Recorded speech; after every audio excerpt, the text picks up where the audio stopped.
In another scene, Jinny receives a dress from Lady Marble to wear to the opera. Jinny requests that her mother-in-law let her know where Freddie is.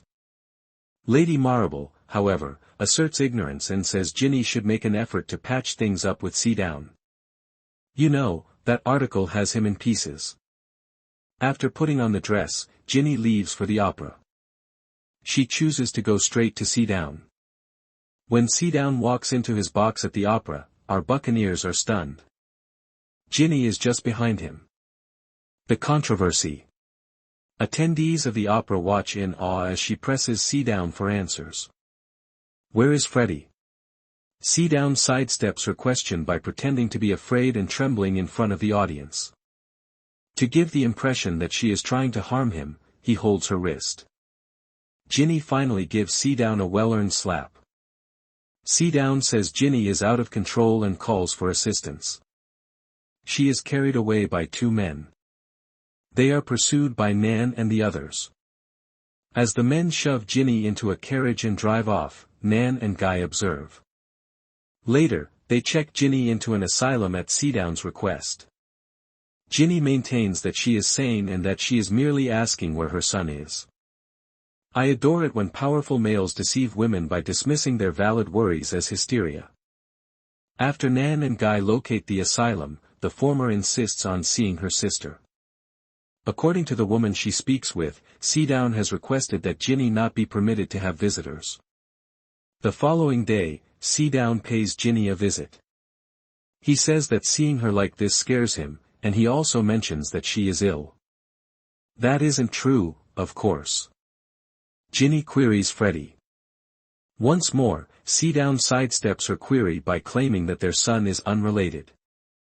The goal is for her to recover. After the staff give Jinny her medication, she rolls over. Talk is concluded.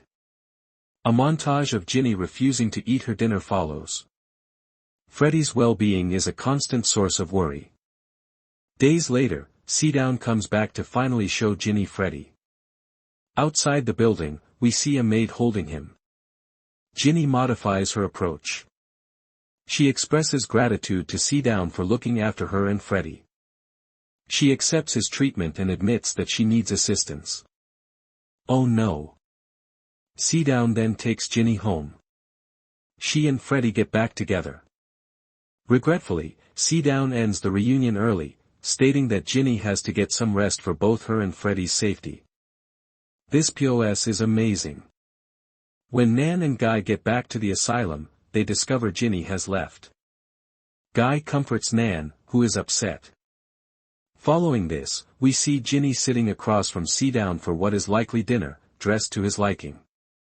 Only us is Seadown's overused and meaningless catchphrase. Jinny will never love him, but she accepts her fate as his prisoner. She is unable to. Freddie is the only reason she is here. Dinner time is abruptly interrupted by Seadown, who also makes her get up from her seat. Conchita and Richard discuss Seadown and their early years in the interim. Richard questions whether he has what it takes to be like Seadown. He is reassured by Conchita that he and Seadown are not even speaking at the same time. Richard is considerably more compassionate. Lady Marble invites Richard to go for a stroll with her. She now acknowledges that her son has F***ed up, calling Seadown a funny fish. In her own words, that is. Lady Marble maintains that Seadown's sole goal is to win Richard over. Making his older brother proud of him has always been his goal. She requests that Richard visit Seadown and reason with him. Guy and Nan have a heart-to-heart elsewhere. Guy expresses regret for making Nan feel awful about putting Jinny's welfare ahead of his own. It's always been me, never Theo, Nan says. She declares that she will fight for Guy, and he agrees. Putting the plan into action. Richard and Honoria then leave for Seadown's, really, Aunt Emily's, home. Everyone says goodbye to them. The goal is to save Freddie and Jinny. While Honoria gets them, Richard will divert Seadown's attention. The three siblings recall how unfortunate Aunt Emily was to forbid them from sitting on her beloved sofa while they were kids growing up here. As Richard and Seadown discuss women, Honoria offers to call a maid for tea. Richard even asserts that Conchita wasn't enjoyable to be around after giving birth to Minnie in an attempt to capitalize on Seadown's misogynistic beliefs. He loves Conchita more than anything or anyone, as we all know. Jinny will never love him again, according to Seadown. With sporadic looks toward the staircase, Richard hopes Honoria will soon whisk Jinny and Freddie out the door. Jinny is locked in her room when Honoria finds her. Honoria is urged by Jinny to save Freddie first. Honoria does just that, joining Freddie in the carriage. Eventually, Seadown understands what is going on. But it's already too late. In the carriage, Honoria and Freddie are already making their getaway. A battle. In order to save Jinny, Richard dashes upstairs and kicks down the door.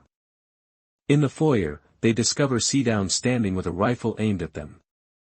Richard moves past Jinny and tries to talk sense into his younger brother's head. The two then struggle for the rifle as Richard dives toward it. Jinny is told to run by Richard, who will be right behind her. Jinny runs away, barefoot and wearing only a dressing gown. Richard keeps attempting to take the gun away from Seadown inside the house. When Jinny gets away, Seadown starts crying. "I know how much Seadown loves Jinny," Richard reassures him. Seadown places the gun on Richard's temple and pushes him away.